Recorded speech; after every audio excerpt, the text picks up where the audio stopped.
The Empire wants your brain on autopilot, trapped in a loop of reactive stress and survival. I am John Michael, the Kingdom Formation Architect, and we are here to decode the biological hijack of your inner architecture. Welcome to the Fieldcast. It is time to retake the bridge of your ship. Okay. I want to start today with a heartbreak. And I don't mean like a romance thing. I mean a very specific, very modern kind of heartbreak that happens, between you and your phone screen. Mm-hmm. It's that moment, and I swear everyone listening has felt this, where you're scrolling, just mindlessly scrolling, and you see a post from someone you used to obsess over. Oh, yeah. Someone you used to really trust, and you just feel nothing. Or worse than nothing, right? You feel a little bit embarrassed that you ever liked them in the first place. Yes, exactly. A little bit cringy. It's that feeling of the letdown. We all know the cycle. You find a new voice. Could be a writer, a podcaster, a YouTuber. Sometimes it's just some random person on an obscure forum who seems to be the only sane person left on Earth. Right. And in the beginning, it's just electric. They're raw. The audio's probably bad. The lighting's terrible. They're rambling. But they're saying something that feels true. That's the key word, isn't it? True. It feels like a glitch in the simulation. And you think, finally, someone who isn't trying to sell me a mattress or a meal kit, someone who is actually awake. That is what the source material we're looking at today calls the glitch phase. It's the honeymoon period. It's when the signal is pure, because it hasn't really been intercepted yet. Right. The signal is pure, but then fast forward 6 months, maybe a year. Yeah. You check back in on them, and something's just wrong. The vibe is off. The vibe is totally off. The content looks better, sure. The lighting is professional now. They have a logo. They've got intro music, like a little jingle. They have a book deal.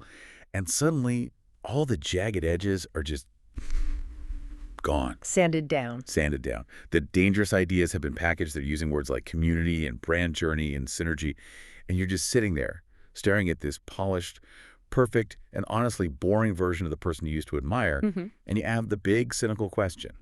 Did they sell out? And that is the question everyone asks. Every single time. Did they sell out? Did they lie to me this whole time? Was this whole Rebel Act just a long con to get a sponsorship deal with some supplement company? And as the resident burned out realist here, my gut instinct, my knee-jerk reaction is usually, yes, they're grifters. Everyone is a grifter. I feel betrayed. Of course. Because I invested my attention, which, let's be honest, is the only currency I have left most days. And they took that attention and cashed it in for a Squarespace code. It feels like a moral failing, on their part. You got a big check, and they decided to shut up and play nice. And that's the comfortable answer. It's the easy answer. It lets us blame individual greed. It lets us feel morally superior to them. But if we really look at the file we're decoding today, this deep dive into a text called Fieldcast 003, the Golden Muzzle, we find a much more disturbing diagnosis. Disturbing how? The argument here isn't that your heroes are liars. It's not even that they're bad people who just wanted money. It's that they were domesticated. Domesticated. Wow, okay. You're making them sound like pets, like stray cats somebody decided to feed. The metaphor the file uses is much more predatory than a pet. It's the difference between a wolf and a house dog. The whole thesis we are unpacking today is that there is a mechanism at play, a system dynamic. So when you see that shift from raw truth to polished brand, you aren't just witnessing a personal failure, you're witnessing a successful immune response from the status quo. An immune response. The system, the established order, it identified a threat, your hero. And it neutralized them, not with a gun, not with censorship, but with a treat, with a reward. We call it the golden muzzle. The golden muzzle, okay. I have to admit, that sounds a little bit tinfoil hat. It's verging on conspiracy theory territory. The system is out to get us. The Matrix is real. I'm usually the one rolling my eyes at that stuff because it feels like a really convenient excuse for why people fail. Oh, the system held me back, or maybe you just weren't good enough. That's a fair pushback, and we should always be skeptical of victim mentalities. But this isn't about some shadowy cabal in a dark room. It's not a conspiracy theory. It's basically sociology. It's organizational physics.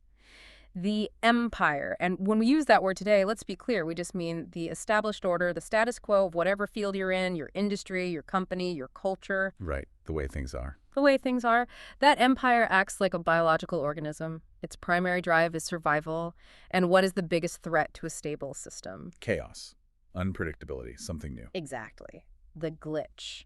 So the mission for this deep dive today is to decode this file. We need to really understand how this trap works. We need to get into the mechanics of why success so often makes people boring, why making it can feel a lot like losing it, and this is the most important part, how to spot the muzzle before it snaps onto your face. My face. Because the source material is very, very clear on this point. Hmm. This isn't just about famous people on YouTube. It's coming for you too. All right, you have my attention. I'm still skeptical, but I'm listening.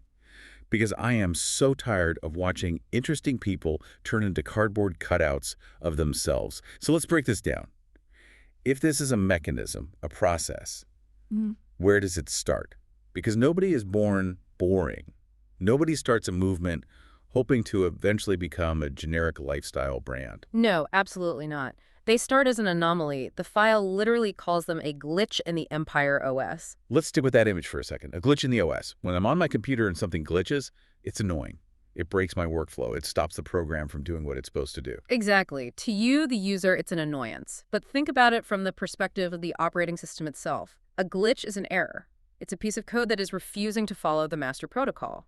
When you first discovered that artist or that leader who inspired you, why did they stand out? Because they weren't following the script? They weren't following the script. They were vibrating at a different frequency. The text uses this really evocative word to describe them, uncaptured. Uncaptured. I like that word. It implies a kind of wildness. It's that feeling when you listen to someone and you think, okay, nobody briefed this person. There's no PR rep in the room signaling them to stop talking. It's that, Tuesday morning doom scrolling energy where everything on your feed looks the same. Copy, paste, inspirational quote, copy, paste. And then suddenly someone just screams something real. Yes. It wakes you up. It cuts through the noise. And that wake-up moment is the threat. To you, the listener, the glitch feels like relief. It feels like a breath of fresh air. It feels like oxygen. But to the system, to the industry, the market, the institution, the glitch represents instability. It's a foreign body. It's a virus. And systems are designed, above all else, to eliminate instability. So the system tries to delete the glitch? Is that the play? Yeah. It just censors them, deplatforms them. See, that's the common mistake we make. We think the system operates like some old school, totalitarian, dictator-crushing dissent, banning books, deleting posts. And sure, that happens on the extremes. But in a modern market-driven society, the system is so much smarter than that. How so? It doesn't delete the glitch. It updates it. It integrates it. It turns the bug into a feature. It says, oh, look at that interesting disruptive energy over there. Let's bring it inside. Let's give it a corner office. This is what the source calls the softening process. The softening process. Okay, is this where we talk about production value? Because I have to fight you on this one a little bit. Go for it. The file seems to imply that once someone gets good cameras and good audio, they've automatically lost their soul. But I gotta say, as a consumer, I like good audio. I like it when a video is in focus. I cannot listen to a 45-minute rant recorded in a wind tunnel on a flip phone. Is the argument really that we have to be low quality to be authentic? That just feels like a hipster affectation. Oh, I like their demo tape better than the polished album. It's a completely valid point, and it's the perfect camouflage for the trap. Of course you want quality. Of course an idea deserves to be presented with clarity. Nobody is advocating for bad art. But the argument here is about what you trade for that quality. What's the trade? The text puts it this way. The urgency is replaced by production value. The grit is replaced by a brand. It suggests there's an inverse relationship between the level of polish and the level of potency. But why? Why can't I be polished and potent? Why can't I have a nice suit and still throw a punch? What's the actual mechanism that stops that from happening? Because polish requires a process, and that process kills spontaneity. Think about the mechanics of it. Let's say you have a glitch thought, a truly disruptive, dangerous idea. It's raw, it's happening to you right now. In the early days, you pull out your phone, you hit record, maybe you go live, it's up in 30 seconds, the raw emotion is still on your skin. People feel that. It's immediate. Now, compare that to the production value workflow. You have that same dangerous thought, but now you have a team. So first, you write a script. That script goes to an editor or maybe a producer, and they say, hey, this is great, but maybe we soften this line here. It might offend the sponsors. Oh, the sponsors. So you agree, maybe you tweak it a little. Then you schedule the shoot. The lighting alone takes an hour to set up. You do 5 takes of the same line to get it just right. You pick the best one, the one where your voice didn't crack with emotion, the one that sounded the most authoritative. The clean one. The clean one. Then it goes to a video editor for color grading. then to a sound engineer for mixing. Then it's scheduled for release 3 weeks from Tuesday to match the algorithm's optimal posting time. By the time that piece of content hits the air, where's the glitch? It's gone. It died on the operating table. It's completely gone. The danger has evaporated. All the rough edges, which, as you know, are often where the actual truth lives, they got sanded down because they distracted from the quality of the final product. So it's the difference between, like, a street fight and a choreographed fight scene in a movie. Mm-hmm. The movie fight looks better. The lighting is perfect. The punches all land with a big cinematic sound effect. But nobody is actually in danger, and the audience deep down knows that nobody is in danger. Precisely. The stakes are gone, and the audience can feel the difference even if they can't articulate why. That's the source of that feeling of letdown we started with. You're watching a performance of rebellion, not actual rebellion. A performance of rebellion, wow. And this is why the source material is so insistent on this point. They didn't sell out. They didn't lie to you. We have to stop blaming the individual's morality and start seeing the system's logic.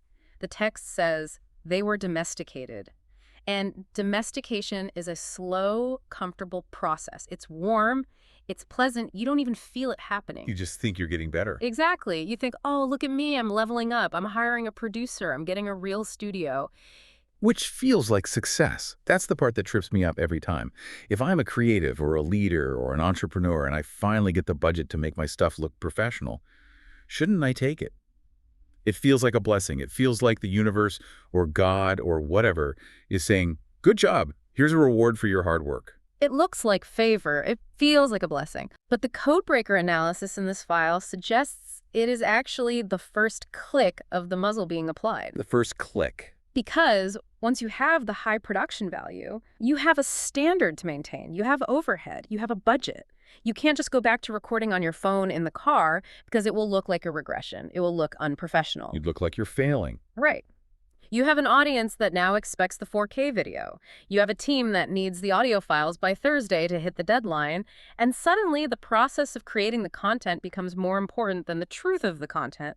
You are now serving the machine that you built. Man, that hits a little close to home. It's like once you start wearing the suit to work every day, you can't just show up in a hoodie anymore, even if the hoodie is who you actually are.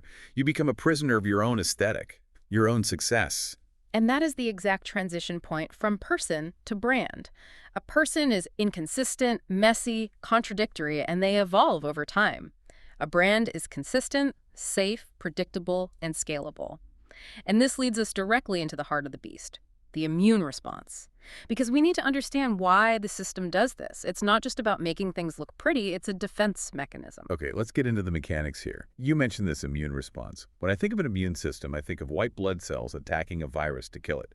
Are you saying the glitch, the leader, the artist, they're the virus? In the eyes of the status quo, absolutely yes. A truly new idea, a radical truth. It's a pathogen. It threatens the health and stability of the current order. If you come into an industry and say, the way we all do business is fundamentally corrupt, or you go into a religious institution and say, the way we do church is broken and lifeless, you are attacking the host body. And the host body fights back. It fights back. But the empire is sophisticated. It's learned from history. It knows that if you make a martyr out of someone, you only make their movement stronger. If you ban a book, it becomes an instant bestseller. If you throw the rebel in jail, you might accidentally start a revolution. So open suppression is a bad strategy. It's a messy, unpredictable strategy. So the modern empire doesn't attack. It absorbs. Absorbs. What does that mean? The file has this brilliant, incredibly cynical line. It says, the empire does not fear rebellion, it monetizes it. Oof. Monetizes rebellion. It's dark. But it's so true, isn't it? I mean, look at Che Guevara t-shirts. The man was a revolutionary communist, and now his face is a mass-produced product sold by global corporations to college kids for $29.99. That is the perfect example. Or look at punk rock. In 1977, it was genuinely terrifying to the establishment. It was anarchy. It was a threat. By 1995, it was being used in commercials to sell cars to suburban dads. Right. They took the haircut and the leather jacket, but left the actual anarchy behind. Exactly. The system sees the energy of the glitch, the raw, captivating energy, and says, we can sell this. It carefully strips out the danger, the actual substance of the critique, and it keeps the aesthetic. It turns a movement into a fashion statement. So how does the immune response actually trigger, let's get granular, I'm a glitch. I'm making noise online.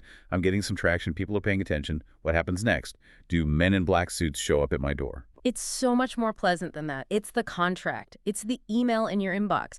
When a voice becomes powerful enough to actually threaten the status quo, the system does not send the police.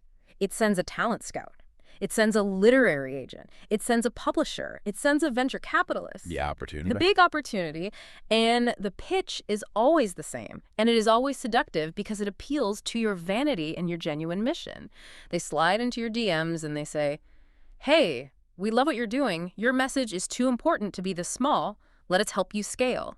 Your message is too important to be small. Wow, that's diabolical because it's weaponized validation. It is. It plays to your ego, sure, but it also plays to your genuine desire to help people. If I truly believe in what I'm saying, of course I want more people to hear it. I want to change the world, right? Well, so if someone comes along and offers me a giant megaphone, why would I not take it? Are you telling me the right answer is to say no?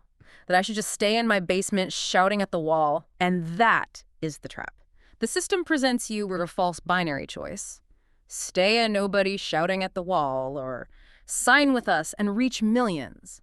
But here is the hidden axiom in the transaction, the line in the fine print that nobody ever reads. The source text puts it in bold, and it's worth sitting with. Scale always sounds like obedience. Scale always sounds like obedience. Okay, we need to park here for a minute because that feels deeply counterintuitive. Scale sounds like power. It sounds like freedom. If I have 1 million followers, don't I have more power than if I have 100? If I have a bigger budget, can I do more damage to the status quo? You have more influence, but you have less power. And we need to distinguish those two things later on. But for now, just think about the mechanics of scale. To reach 1 million people, you can't just be one person with a phone anymore. You need infrastructure. You need distribution networks. You need servers. You need staff. You need liability insurance. You need legal compliance. You need an HR department. To scale something, you have to standardize it. You have to remove the variables that could cause friction or break the system. And the biggest, most unpredictable variable is you, your messy human glitch nature. That doesn't scale. What scales is a predictable, uniform product. So, in exchange for the megaphone, you implicitly agree to standardize your voice. You agree to make it palatable for the mass market, which means sanding off any edge that might offend a major demographic. Can you give me a real-world example of this? Because standardization still sounds a bit vague and corporate. Okay, let's take a comedian. They start out doing sets in dive bars and comedy clubs. They're saying wild, offensive, hilarious, boundary-pushing stuff. They are uncaptured. They're a glitch. Right, they can say anything because there are only 30 people in the room and nobody's recording. Exactly. Then a major streaming service sees them and gives them a 1-hour special. Massive scale, millions of viewers overnight. But now they have a standards and practices department to deal with. They have advertisers who are associated with the platform. Before the special is filmed, a team of lawyers and executives reviews the entire set. Oh, man. And the notes come back. You can't make that joke about the car company. They're a major advertiser on our platform. You can't use that specific word. It'll trigger a PR nightmare. That whole bit about politics might alienate half the country. Can you cut it? The comedian has scaled. They have a bigger audience than ever before, but are they obedient? Absolutely. They're an employee of the streaming service now, not a voice of the street. They've become a content provider for a distribution channel. So the moment I signed the deal to get the big platform, I've effectively agreed to stop doing the very thing that got me the platform in the first place. I've agreed to become safe. You've agreed to modify the product to fit the shipping container. And let's look at the specific trade-offs the source mentions, because it gets really tactical here. It lists 3 trades that happened during this negotiation with the empire. What are they? First, they trade the street corner for the stage. Second, they trade the guerrilla gathering for the conference. And third, and maybe most importantly, they trade the risk of faith for the security of best practices. Okay, let's take the first one. Street corner versus the stage. Again, the burned-out realist in me is screaming, who in their right mind wants to be on a street corner? It's cold. People ignore you. You probably look like a crazy person. The stage has lights, a microphone, a captive audience that paid to be there. It seems like the obvious upgrade. Why is the stage a trap? It is an upgrade in comfort, without question, but it is a downgrade in freedom. On the street corner, or the blog with 50 readers, or the garage meetup with 10 friends, you control the environment. You can say whatever you want for as long as you want. If you offend someone, who cares? You have nothing to lose. The feedback loop is immediate, raw, and real. But the stage. The stage is owned by someone else. The conference organizer, the corporate sponsors, the ticketing agency. When you step onto that stage, you are a guest in someone else's house. You have to abide by their rules. You have a 30-minute time slot. You have a certain tone to maintain for the event. You can't just go rogue and talk for 2 hours, or you won't be invited back next year to collect your speaking fee. The stage is a controlled, curated environment. The street is wild. Okay, that makes sense. You're trading your autonomy for access to an audience. What about the second one? Guerrilla gathering versus the conference. That feels similar, but maybe more about the community aspect. It is. A guerrilla gathering is unpredictable. It's unauthorized. It's a bunch of people meeting in a living room or a basement because they're hungry for something real. There's no official agenda. There are no name tags. Anything can happen. That is dangerous, creative energy. That's where actual revolutions start. And a conference. A conference is a product. It has a schedule printed on glossy paper. It has keynote speakers who are paid to be there. It has badge lanyards and sponsored coffee breaks. It is designed to be consumed, not co-created. When you move a movement from a series of living rooms to a convention center, you kill the organism and replace it with an organization. The chaos is gone. And life, real life, requires a little bit of chaos. It's the difference between a riot and a parade. That's a perfect analogy. A riot is messy and unpredictable, and it changes things. A parade is sanctioned, orderly, and it celebrates things that have already happened. The system loves parades. It hates riots. So it offers to turn your riot into a parade. Let us help you organize this. We'll get you the proper permits. We'll find you some sponsors. We can sell t-shirts. And suddenly you aren't protesting anymore. You're marching in a pre-approved lane with police escorts. And then there's the third trade-off. This one felt the heaviest to me when I read it. Trading the risk of faith for the security of best practices. Now look, I'm a practical guy. I love best practices. Best practices save me time. They stop me from making stupid, avoidable mistakes. Why is following best practices a betrayal of the mission? Because this is the most damning trait of all. And you don't have to be religious to understand faith in this context. It simply means reliance on the unknown. It means trying something that might not work. It's the essence of experimentation. That is where innovation happens. That is where art happens. That's where discovery happens. And best practices are the opposite of that. Best practices are just a collection of things that have worked for other people in the past. They are, by definition, derivative. They are the average. They are the regression to the mean. When you start running your life, your art, or your business by best practices, you're basically saying, I am no longer willing to risk failure. And if you are not willing to fail, you can no longer do anything truly new. You are just repeating a known pattern. It's the copy-paste of the soul. You see this everywhere on social media. Here is the 7-step template for a viral hook. Here is the exact structure for a LinkedIn post that gets engagement. And suddenly everyone starts sounding exactly the same. Because they are all using the same best practices. They have traded the risk of developing their own unique voice for the security of mimicking the algorithm. They are safe, they're probably growing their follower count, but they are creatively dead. This brings us to the central metaphor of this whole file, which I found honestly kind of heartbreaking. The wolf and the dog. This is what the source calls the VIP trap. Yes, and this is where we need to understand the tragedy of the celebrity leader. And I want to be clear here. We often look at these big public figures with envy or sometimes with anger. The file suggests we shouldn't. We should look at them with a degree of pity. Pity for the guy flying on a private jet and living in a mansion, that's a stretch. Hear me out on this. Imagine a wolf. It's out in the wild, it's lean, it's hungry, it has to hunt every day, it's dangerous, it has to be sharp and alert just to survive, it sleeps in the snow. It's a hard life, but it's a free life. Okay, I'm with you. Now imagine the city, the empire, the system opens its gates.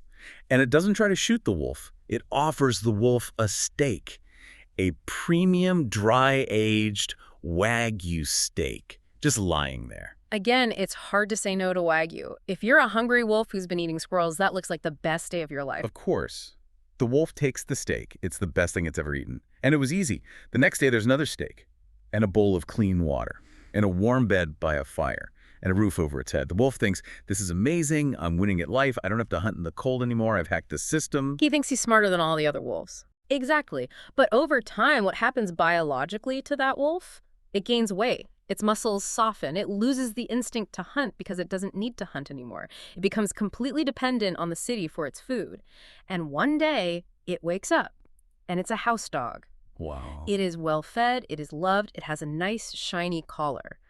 But it no longer bites. It only barks when the master allows it to. God, that's depressing. It's the gilded cage. You walk in willingly. It is the story of almost every major public figure you can think of. The stake represents the rewards of the system.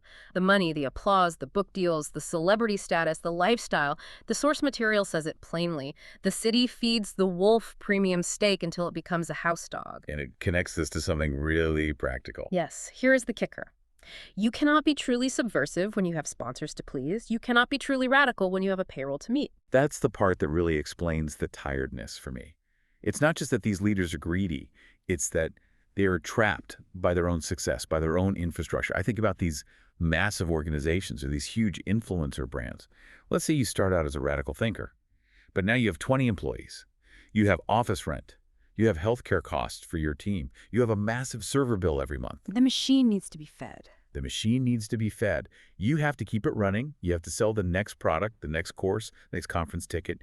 You can't say that really controversial thing that's on your mind, because if you get canceled, it's not just you who suffers. 20 people lose their jobs. You're not just responsible for your own integrity anymore. You're responsible for the village you built. Exactly. The infrastructure of success becomes the cage. And there's a profound, almost poetic line in the text that captures this perfectly. You cannot walk on water when you are terrified of losing the boat. You cannot walk on water when you are terrified of losing the boat. You cannot walk on water when you are terrified of losing the boat. The boat is the payroll. The boat is the platform. The boat is the status, the brand, the lifestyle. When you are just a glitch, when you are a nobody with nothing to lose, you are out there walking on the water. You are taking risks. You're out there in the waves where the miracles happen. But once you build yourself a luxury yacht, you spend all your time and energy just maintaining the yacht. You don't dare step out onto the water anymore. You're terrified of scratching the paint. This explains why so many successful people seem so terrified of saying the wrong thing. They're not necessarily cowards. They're just captains of a boat that they can't afford to let sink. And their primary job shifts from explorer to risk manager. The exhaustion we see in their eyes, it's the exhaustion of constant maintenance. It's the exhaustion of protecting the asset. They become, as you said earlier, glorified janitors of their own brand. And the empire loves this dynamic because a person protecting an asset is controllable. If you have nothing, you are uncontrollable. You're unpredictable. But if you have a yacht, the empire can threaten to take the yacht away, or tax it, or regulate it, or deplatform the account that funds it. The empire gives them a platform, but the cost is their teeth. You can speak, but you can't wound the system anymore. You are a toothless wolf living comfortably in the master's house. Wow. The empire gives them a platform, but it takes their teeth. That is going to stick with me for a while. Okay. But here's where I want to pivot, because it's really easy to sit here and judge the celebrity leaders. It's easy to look at the mega pastor or the tech guru and say, oh, look at that sellout. It's fun to judge them from our couches. But the source material takes a really sharp, uncomfortable turn here. It points the finger right back at us. It does. It says this isn't just about famous people. This is about me. This is about you listening on your commute right now. This is section 4, the warning. This is where the file gets personal. The codebreaker analysis here is crucial. If you think this deep dive is just a critique of celebrities, you are missing the entire point. This is a blueprint of a trap waiting for you. The text says, as you grow, as you succeed, as you become more competent, the muzzle will be offered to you. But I don't have sponsors. I don't have a payroll. I don't have 1 million followers. How is the muzzle offered to me? I'm just a guy working a regular job. The source is very specific, it says. It won't look like a muzzle. It will look like a promotion. It will look like a verified checkmark. It will look like financial security. Okay, unpack that. A promotion as a muzzle. Think about it. You're the burned out realist, right? You're the misfit in the system. Let's paint a scenario. You're in a meeting at work, and you're the one who usually asks the tough, uncomfortable questions. You're the one who points out that the emperor has no clothes, that the new corporate strategy is fundamentally stupid. That's your power. You're dangerous. You're a glitch in the corporate OS. Okay, I can see that. Then one day, management pulls you aside. They offer you a promotion, senior director of special projects, a big raise, stock options, maybe even a corner office. You've been recognized. I made it. But now you're part of the leadership team. Now you have access to the executive lounge. Now you have a mortgage that depends on that specific salary level. The next time a stupid strategy comes up in a meeting, Are you going to flip the table? Are you going to be the glitch? Probably not. I'm going to look at my stock options. I'm going to think about my kids' private school tuition. I'm going to think about not rocking the boat because I finally got a seat at the boat's table. And click. You just put on the muzzle yourself? The trade happened? You traded your power for influence? Okay, hold on. We use those words interchangeably all the time. He's a powerful influencer. You're saying they're actually opposites. In the context of system dynamics, yes. They are often inversely correlated. The file defines them very differently. Power, real power, is defined as dangerous and unpredictable. It has the ability to change things. It scares the system. A storm has power. A virus has power. A truth teller has power. Power is the ability to disrupt the status quo. And influence. Influence is defined as safe and metrics-based. Influence measures how many people are listening, not how much is changing. Influence is having a seat at the table. The empire loves influence. It gives out awards for influence. Top 30 under 30. Most influential people. Those are awards for being a well-behaved and popular part of the system, but power.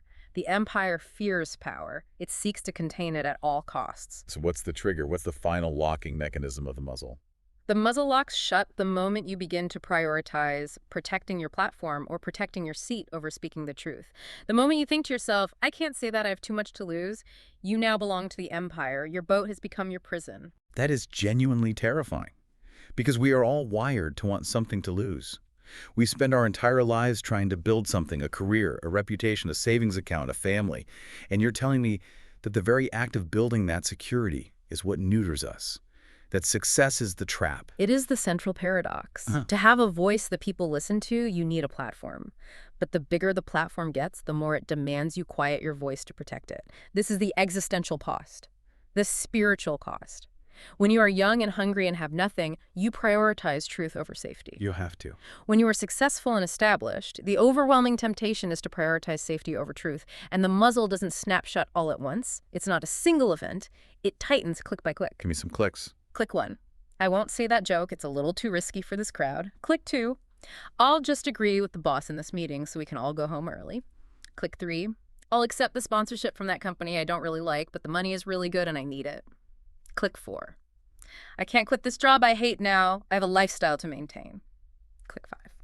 You wake up one day and realize you're a very well-fed, very comfortable house dog. I feel like I need a drink. This is bleak.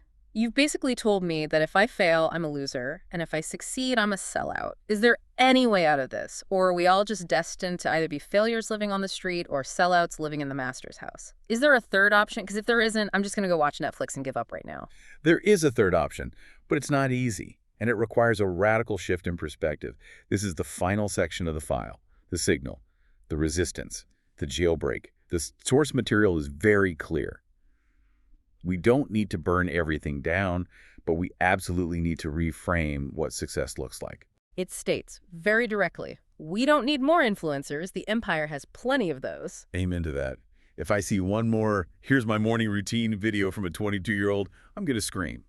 The file continues. We need people who cannot be safely managed. This is the call to become the anti-influencer. The goal, it suggests, is to remain unsuccessful by the city's standards in order to remain dangerous by the kingdom's standards. Okay, wait. Unsuccessful by the city's standards? That sounds hard. That sounds like you're telling people, hey, go out there and fail on purpose. That's a really hard sell, man. It's not about failing on purpose. It's about redefining the win condition. It's not failure. It's freedom. It means consciously refusing to play the game of scale as the empire defines it. It means being willing to turn down the premium steak if it comes with a leash. So it means saying no to the big contract. It means being willing to be smaller, quieter, and maybe even poorer if it means you get to keep your teeth. It's about consciously asking the question, what is the true cost of this promotion? What is the hidden cost of this growth? If the cost is your ability to speak the truth, then the price is too high. You have to be willing to walk away from the table. So it's about decoupling your identity from the metrics. It's about saying, I don't care if I have 1 million followers. I care if the 100 followers I do have are actually hearing something real. It's valuing the glitch over the update. Precisely. And that discipline radically changes where you look for hope and where you look for change. The source has a stark warning about waiting for a savior. It says, if you are waiting for a leader on a stage to start the jailbreak, you will be waiting forever. The stage is the cell. That's a bar. The stage is the cell. Think about it. The person on the stage at the big conference is the most trapped person in the entire room. They have the lights on them. Every word is being recorded and scrutinized. They are under maximum surveillance from the audience, the sponsors, the media. They cannot lead the jailbreak.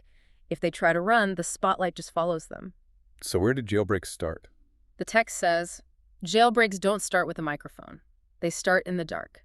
They start with a whisper. They happen between people who refuse to be tamed. In the dark. That implies smallness again. It implies face-to-face, unrecorded, no podcast, no Instagram story, just reality. Yes. The revolution will not be podcasted, and we say that with full irony. The real changes, the ones that stick, happen in private conversations. They happen in unrecorded mentorships. They happen in small groups where people can be brutally honest because there is no audience to perform for. That is where the glitch survives. It survives in the shadows. It survives in the places the empire doesn't bother to look because they are too small to matter. And the empire thinks small is weak. And that's its blind spot. The final mandate from the source is simple, but it's a lifelong practice. It's 3 commands. Stay hungry, stay dangerous, stay free. Stay hungry, stay dangerous, stay free. Okay, let's try to land this plane, because my head is spinning a bit. We started this whole deep dive with this pervasive feeling of tiredness, this letdown, the feeling that all our heroes eventually get boring. And what we've discovered is that this isn't an accident. It's a feature, not a bug. It's a system. It's the golden muzzle. The harvest we talked about before feeds us to the machine, and the muzzle keeps us quiet and compliant while we're being digested. That's a vivid image. But the tiredness we feel is real. It is absolutely real. It is the weight of the muzzle. It takes an incredible amount of energy to suppress who you really are. It takes a lot of psychic energy to pretend to be a house dog when your instincts are telling you that you are actually a wolf. So that's cynicism, I feel. Yeah. The eye rolling. It's not a character flaw. It's actually a detection system. It's your gut, your spirit telling you, this isn't right, this is domestication, this person has been captured. You should learn to trust that feeling. Okay, so if I'm listening to this, and I'm looking at my own life, maybe I'm not a celebrity, but I'm climbing the ladder at my job. I'm building my personal brand. I'm chasing that promotion. What's the one question I should ask myself today? Right now.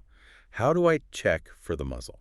I would challenge you and everyone listening to look at your recent wins. Look at the things you are celebrating this week. The promotion, the new client, the post that went viral, the big bonus check. And ask yourself this very specific and potentially uncomfortable question. Is this a blessing? Or is this the immune system neutralizing me? Wow. Did I get this reward because I'm shaking things up and speaking truth? Or did I get this reward because I finally learned how to behave? That is a haunting question.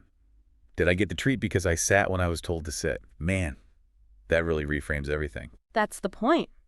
And just remember the image of the wolf and the dog. The dog is comfortable. The dog sleeps by the fire. The dog is praised for being a good boy. The wolf is cold. The wolf is hungry. But the wolf is free. And the question we all have to answer every day is, which one are you becoming? Yeah. I think I'd rather be hungry than bored, and I'd definitely rather be dangerous than safe. But I know it's going to be a fight every single day. It's always a fight. That's why it matters. Refuse the muzzle, even if it's golden, especially if it's golden. There it is. This has been The Deep Dive. Check your neck for collars. Stay dangerous out there. We'll see you in the dark. Stay free. You are not a broken machine. You are a masterpiece of divine engineering designed for connection and command. Stop letting the system pilot your soul and grab your copy of the Insiders Illustrated to master the Alex framework. KFA out.